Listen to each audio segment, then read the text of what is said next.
కాదు కదా, వేరు కదా అది. కాబట్టి పవన్ కళ్యాణ్ గారు మాట్లాడడం హిందూ ధర్మం కోసం చాలా మంచి కార్యక్రమం. అది మాట్లాడే దమ్మున్న నాయకుడు ఎవడన్నా ఉన్నాడా? ఓటు బ్యాంకు కోసం హిందూ ధర్మాన్ని అమ్మేసుకున్న రాజకీయ నాయకులు కూడా ఉన్నారు.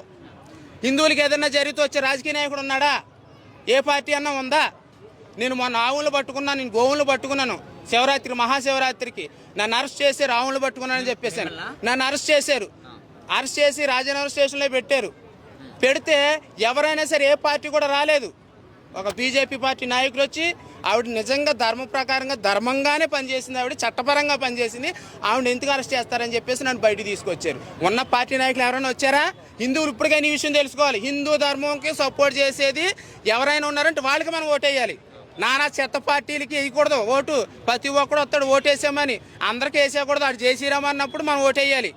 మన ధర్మానికి సపోర్ట్ చేసినప్పుడు ఓటేయాలి. నేనైతే అలాగే వేస్తాను నేను.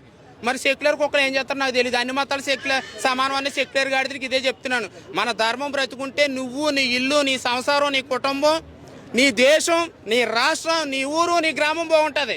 మన ధర్మమే లేనప్పుడు అవతలోడు అన్ని మతస్థులు పెరిగిపోతారు. మనల్ని వేసేస్తాడు, మన ఆస్తిని దోచేస్తాడు, కబ్జా చేసేస్తాడు. తర్వాత అప్పుడు మనం ఎంత నోరు కొట్టుకున్నా సరే నువ్వు మిగలవు, నీ కుటుంబం మిగలదు, నీ కులం కోసం గజ్జి గోక్కుంటావు కదా, ఆ కులం కూడా ఉండదు. బీజేపీలో ఉన్నారు పవన్ కళ్యాణ్ గారు, హిందువులకు మద్దతుగా ఉన్నారు అని అంటే అది ధర్మం నాశనం అయిపోతుంది కాబట్టి సపోర్ట్ చేస్తారు. అలాగే బీజేపీ పార్టీ ఏ మతాలకి వ్యతిరేకం కాదు, అన్ని మతాలను గౌరవిస్తుంది.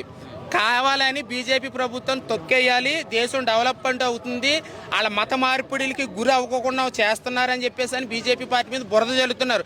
దేశం డెవలప్మెంట్ అయ్యిందనుకో, దేశం డెవలప్మెంట్ అయితే అప్పుడు మనం ఏం చేస్తాం, మత మార్పులు చేయడానికి అవకాశం అవ్వదు.